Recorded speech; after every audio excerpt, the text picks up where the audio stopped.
നമസ്കാരം. ഒരു പക്കാ വെടിയെക്കുറിച്ചാണ് ഞാൻ പറയുന്നത്. കുറച്ച് വൈകിപ്പോയി. ഓട്ടോക്കാരൻ കണ്ടുപിടിച്ചാലും ഞാൻ ഇപ്പോഴും അതിൽ തന്നെയാണ് പറയുന്നത്. ഓട്ടോക്കാരൻ കണ്ടുപിടിച്ചിട്ടാണ് ഞാൻ ആ വീഡിയോ എടുത്തത്. അല്ലാണ്ട് എനിക്ക് അത്രയും കണ്ടന്റിന് ക്ഷാമമില്ല. ഒരാൾ കള്ള് കുടിച്ചെന്ന് പറഞ്ഞ് വീഡിയോ ഇടാൻ വേണ്ടിയിട്ട്. പിന്നെ ഇന്ന് നന്നായിട്ടിരിക്കുന്ന ആൾ നാളെ മോശം ആവില്ല എന്ന് നിങ്ങൾക്ക് ആർക്കും ഉറപ്പ് തരാൻ പറ്റത്തൊന്നുമില്ല. ഓക്കെ, ബേസിക്കലി അയാൾ കുടിച്ചിട്ടാണ് ഞാൻ ആ വീഡിയോ എടുത്തത്. അല്ലാണ്ട് എനിക്ക് കണ്ടന്റ് ക്ഷാമം വെച്ചിട്ട് കുടിക്കാത്ത ഒരാൾ അങ്ങനെയാണ്. ഞാൻ ഡെയിലി ഓട്ടോയിൽ പോകുന്നുണ്ട്. അപ്പൊ ഡെയിലി ഓട്ടോയിൽ പോകുന്ന ഒരാൾ അയാളുടെ മാത്രം വീഡിയോ വന്നിടുന്ന ആവശ്യകത എനിക്ക് മനസ്സിലാവുന്നില്ല. പിന്നെ സ്റ്റോറി ഇടുന്ന ആൾക്കാർ. പിന്നെ ഒരു കാര്യം കൂടെ, ഇത്ര ധൈര്യത്തിൽ നിങ്ങൾക്ക് പറയാൻ, നിങ്ങളല്ലല്ലോ വണ്ടി സഞ്ചരിച്ച്, നിങ്ങൾക്കറിയാമോ കള്ളു കുടിച്ചോ ഇല്ലയോ? നിങ്ങളല്ലല്ലോ വണ്ടിയിലിരുന്നത്. അപ്പൊ നിങ്ങൾ ഇത്ര ഉറപ്പിച്ച് അയാൾ കള്ളു കുടിച്ചില്ലെന്ന് പറയാൻ? നാളെ അയാൾ കയറി പിടിച്ചാൽ നിങ്ങൾ പറയുമോ കയറി പിടിച്ചില്ല എന്ന്? നിങ്ങൾ കണ്ടിട്ടില്ലാത്തതുകൊണ്ട് നിങ്ങൾ കയറി പിടിച്ചില്ല എന്ന് പറയുമോ? ഒരാൾ വന്നിട്ട് കയറി പിടിച്ചില്ല എന്ന് പറഞ്ഞാൽ ഉടനെ നിങ്ങൾ അതും വിശ്വസിക്കുമോ?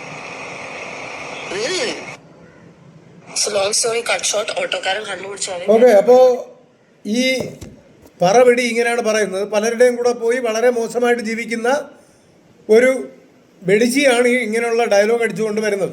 ഒരു പാവപ്പെട്ട ഒരു ഓട്ടോക്കാരനെ കുറച്ച് ദിവസമായി ഈ ഓട്ടോക്കാരനും മകനും ഒക്കെ ഉണ്ടല്ലോ, നാട്ടുകാരും ആണുങ്ങളായിട്ടുണ്ടല്ലോ, ഇവർക്കെന്താ ഇങ്ങനെ ഒരു സംഘടനയുള്ളത് അറിയാൻ പാടില്ലാത്ത? ഇമാതിരിയുള്ള തേവടിച്ചികളെ അകത്താക്കുക, അവൾക്ക് വേണ്ടി ഫൈറ്റ് ചെയ്യുക, അതാണ് എനിക്ക് ഏറ്റവും കൂടുതൽ ഒരു ഇൻട്രസ്റ്റ് ഉള്ളൊരു കേസ് എന്ന് പറഞ്ഞാൽ.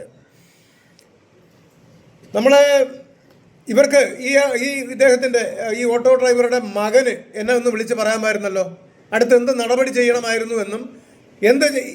കൃത്യമായിട്ടും എൻ്റെ അടുത്തത് വരികയാണെങ്കിൽ ഈ പുന്നാര മോളുടെ കഷ്ടകാലമാണ്. അവൾ ജയിലിൽ പോയിരിക്കും.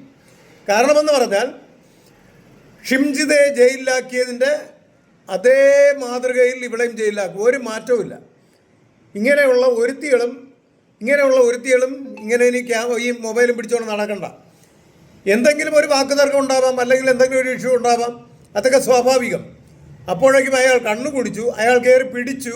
ഇങ്ങനെയുള്ള തെമ്മാടിത്തരം പറയുന്ന ഒരൊറ്റ എണ്ണത്തിനെയും കേരളത്തിൽ വെച്ചേക്കില്ല. പറഞ്ഞല്ല എന്ന് വേണ്ട, കേരളത്തിൽ വെച്ചേക്കില്ല.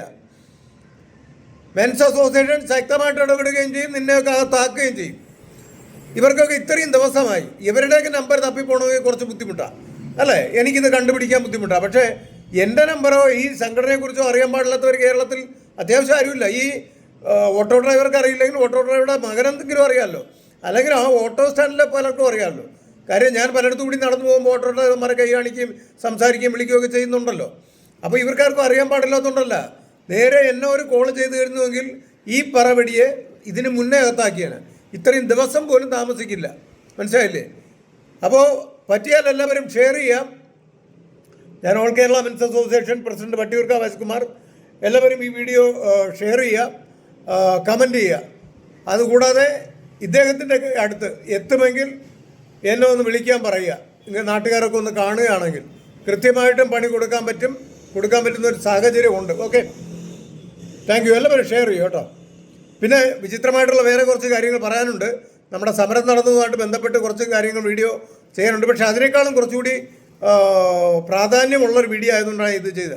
ഓക്കെ, മറ്റേത് ഞാൻ ചെയ്യുന്നുണ്ട്. കുറേ വേട്ടവാളിയന്മാർ കിടന്ന് കുറച്ച് കാര്യങ്ങളൊക്കെ ചെയ്തു കൂട്ടി എന്തൊക്കെയോ ഇപ്പം നടക്കുമെന്ന് പറഞ്ഞു. അതെല്ലാം ചീറ്റിപ്പോയി. അപ്പോൾ അതൊക്കെ ഞാൻ പിന്നീട് പറയാം. നല്ല രസകരമായിട്ടുള്ള കാര്യങ്ങളാണ്. Okay, thank you.